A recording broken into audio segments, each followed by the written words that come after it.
God himself will be with them. What a great verse. Lo, the tabernacle of God is with humanity, and he will be tabernacling with them, and they will be his peoples, and God himself will be with them. Good morning, Martin Zender here. You know that's a figure of speech. God himself will be with them because God is invisible, but his presence will be much more immediate and intimate than it is in this life. You know how it is in this life. You feel God is so distant. Well, I don't want you to feel that way anymore. Based on what I told you yesterday, the consummations of the eons have attained to us. This eon, probably even eon 5, is going to get better and better and better.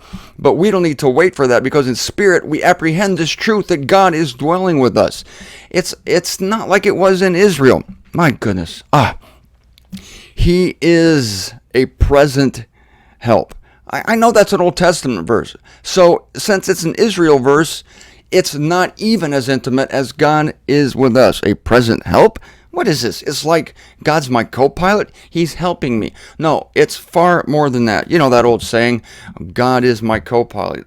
Copilot. I did see one decent Christian bumper sticker said, if God is my copilot, then if God is your copilot, you better switch seats. That's what this thing said. I thought that was pretty good. If God's your copilot, you better switch seats. It's more than that.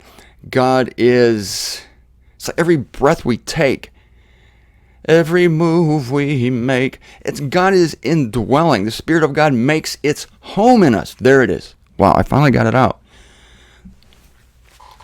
Spirit of God makes its home in us. This is far more intimate than Israel visiting him at the temple.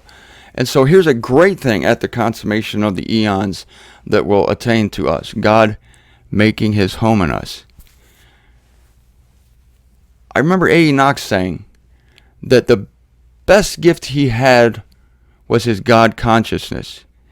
And nobody could take that away from him. It's this knowledge that no matter where you are, no matter what you do, no matter where you go, no matter what you think, your life is inhabited by God. And it's no longer this duplicity of thinking that, well, there's me and then there's God. What would Jesus do? That's what would Jesus do? See, that's a total Israelite thought. Yeah, it has Jesus out here, you here, and you're following in the footsteps of the man, Christ Jesus. Well, how much better is it that Christ's Spirit and God's Spirit makes its home in us? This is an anticipation in spirit of the reality on the new earth. The physical reality of God dwelling with humanity.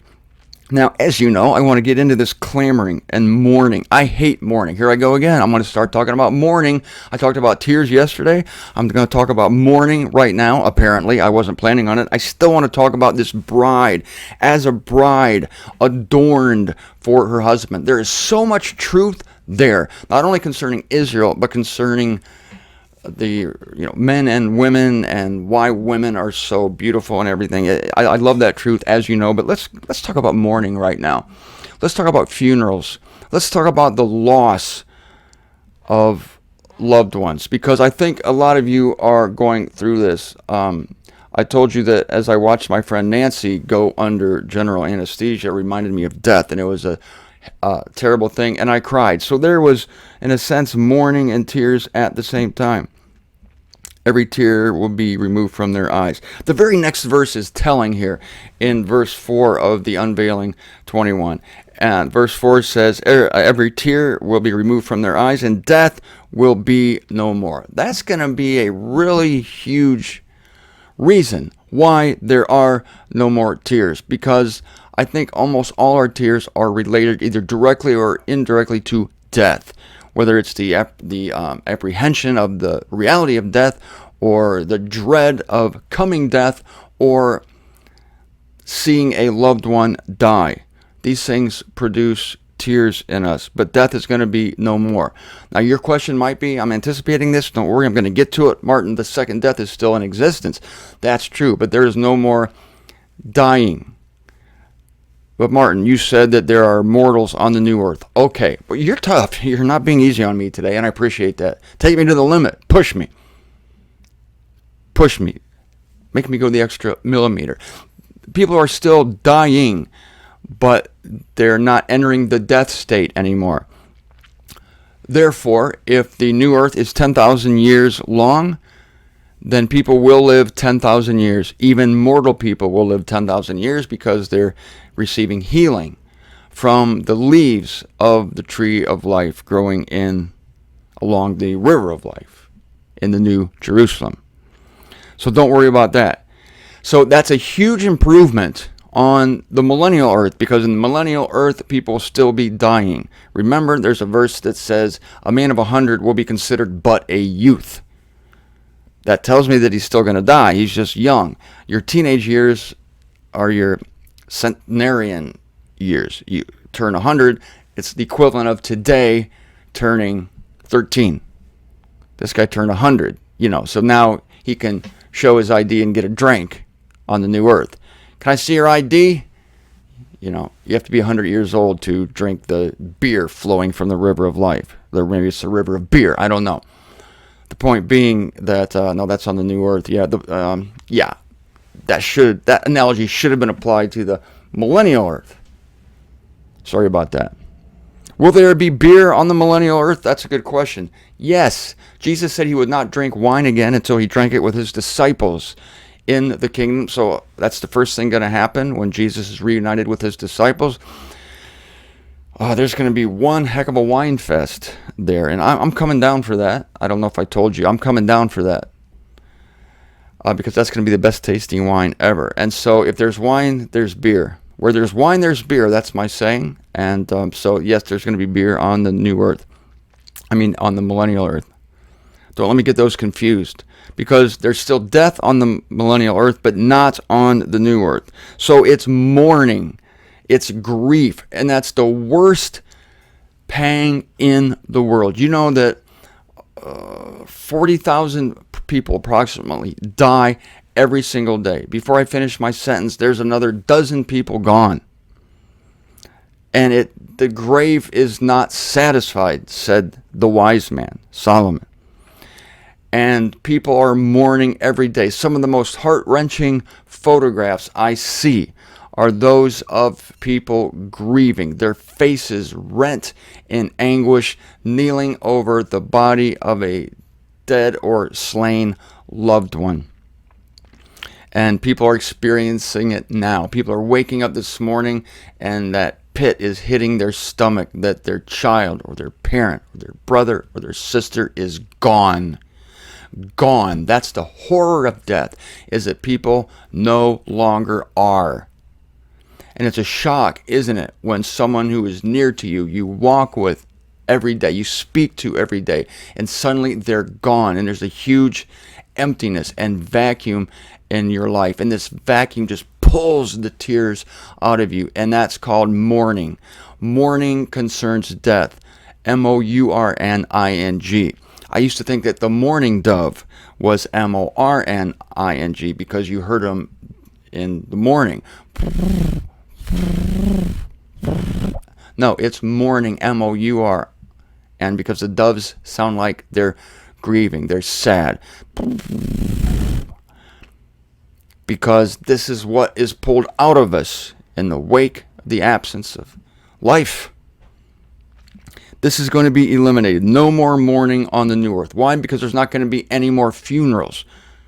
Sorry, if you're an undertaker, you're going to have to find a new line of work on the new earth. Any morticians, undertakers, grave diggers, Hallmark's going to lose an entire line of cards, namely the sympathy card. It's going to be obsolete. No need for it on the new earth. And I'm damn glad of it, because nobody hates death worse than I do. Yeah, I'll go ahead and stick with that.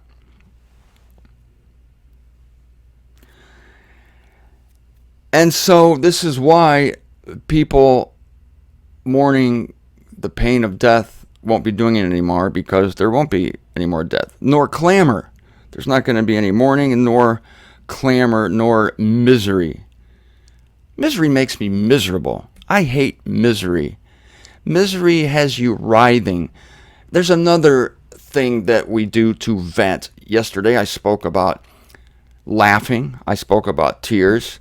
Now today we're speaking of mourning, which go hand in hand with tears, and misery. It's a separate thing, or else it wouldn't be mentioned. Misery is not necessarily tied to death, but it's something that makes you convulse, and your stomach just feels like it's literally tied in knots, and the pain so overcomes you, and it's called misery, that you want to die. This is why many people commit suicide, because they're what? They're miserable. Why is my life so miserable? Oh, the weather is miserable. Misery belongs to now. It will be modified, much, much reduced in the fourth eon. It will be eliminated. I hardly even imagine this. It's going to be eliminated on the new earth.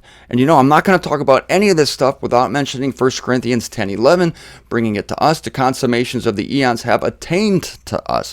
So the elimination of misery is the elimination of it. The total eradication of that thing called misery. We can't even imagine such a thing. Right now, misery exists for the express purpose of causing us to appreciate the opposite of misery, which is glee. Glee, happiness, bubbly, giddiness. Giddiness, not a mere contentment, but giddiness, where you can't contain your happiness and you do strange things like tittering, like or laughing in strange and unaccountable ways. Some people's laughs drive me nuts. They almost like they're barking. Wah, wah. No, it's the penguin. It sounds like the penguin in Batman. Wah, wah, wah, wah. It's embarrassing, actually. Some people's laughter is embarrassing. But I don't begrudge them that. As embarrassing as it is, I enjoy it.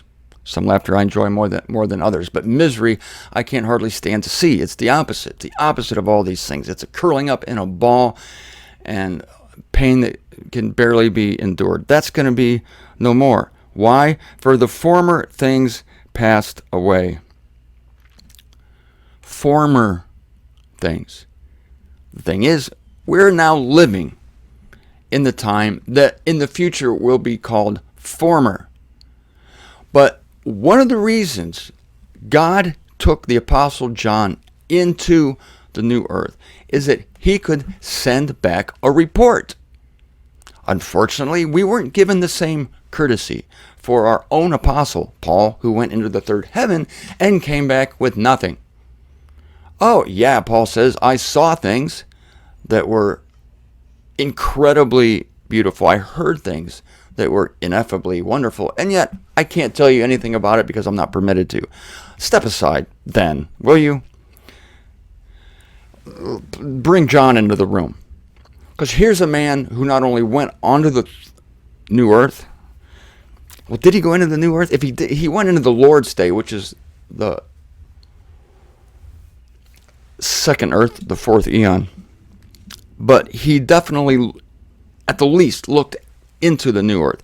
And he was allowed to describe it. And now I'm marrying this revelation of John that there's going to be no more death, no more mourning, no more clamor, no more misery. I didn't speak much about clamor. It's just noise. Let me tell you, the worst noise in the world, let me try to imitate it here, to me, is when you take like a metal fork and it goes against a dish. This noise drives me nuts. In fact, just this morning, I'm trying to be very quiet. I get up in the morning. I try to creep like a nun because I don't want to wake up anybody in the household. And I was up at 4:15 this morning starting the newsletter. And there were some dishes left over. Don't tell Juliana I said that because she's embarrassed. She tries to get all the dishes cleaned at night, but she didn't last night. Anyway, there was a fork sitting next to a metal pan. Metal fork, metal pan. And I just moved something half an inch and it clinked. And I thought, that really ticked me off. That was clamor. It was clamor. So back in the day, back in the good old Bible days, it was stone pots. And they transported their food from the stone pot into their mouth via a piece of bread, which was brilliant. It didn't make any noise. Nowadays, we have this, that's not good enough. We have this clamoring. Yes. Oh, here's a metal thing. Here's a metal glass. Not good enough. That's plastic. Where's clamoring when you need it? Anyway, I hate the sound of clinking dishes, clinking metal things. It drives me nuts. I like the soft sound of stoneware, the soft sound of bread. If you take a stone pot and you tap it against a stone cup, it makes a gentle little clink. Okay, and why I'm holding a jar that was given me a ceramic jar. Why did they take this beautiful stone thing and coat it with this shiny thing that makes it clink when it meets something made of metal? It's infuriating to me. It's clamorous. Why do people drive down my road with motorcycles where there's no discernible muffler? I don't understand that. It's like, I can't even imitate the sound, and I wouldn't want to do it. It's too disturbing. It drives me crazy, and I curse under my breath and above it at such clamor. Get a freaking muffler. And yet, it's a weakness in humanity, especially the male version of humanity, that must be so inadequate in itself that it has to make up for some inadequacy somewhere, that it must remove the muffler and must travel through the neighborhoods sounding like World War freaking IV. This internal combustion engine from hell. It's unleashed, and it rattles the globe, the world, the neighborhood in my ears, and it's clamor, and I can't stand it. My mom told me, I distinctly remember this. I was so young that I was able to be held in my mother's arms, and I remember a motorcycle going down the road, and I would cry every time a motorcycle went by. I don't cry anymore. I cuss. That's what I do now instead of crying. It's much more mature, you see. I've grown up. But the clamoring, whether it's dishes, silverware made of metal, or motorcycles without mufflers, cars without mufflers. Oh, you're such a man. You make so much There's one now. I don't know if you can hear it. I just heard something coming. You're such a man that you need this to make up for your inadequacies. No, everything's going to be so adequate on Eon 5 that not even macho men will need to travel in unmufflered vehicles. It's going to be muffle heaven on the new earth, and you can better believe I'm going to visit it.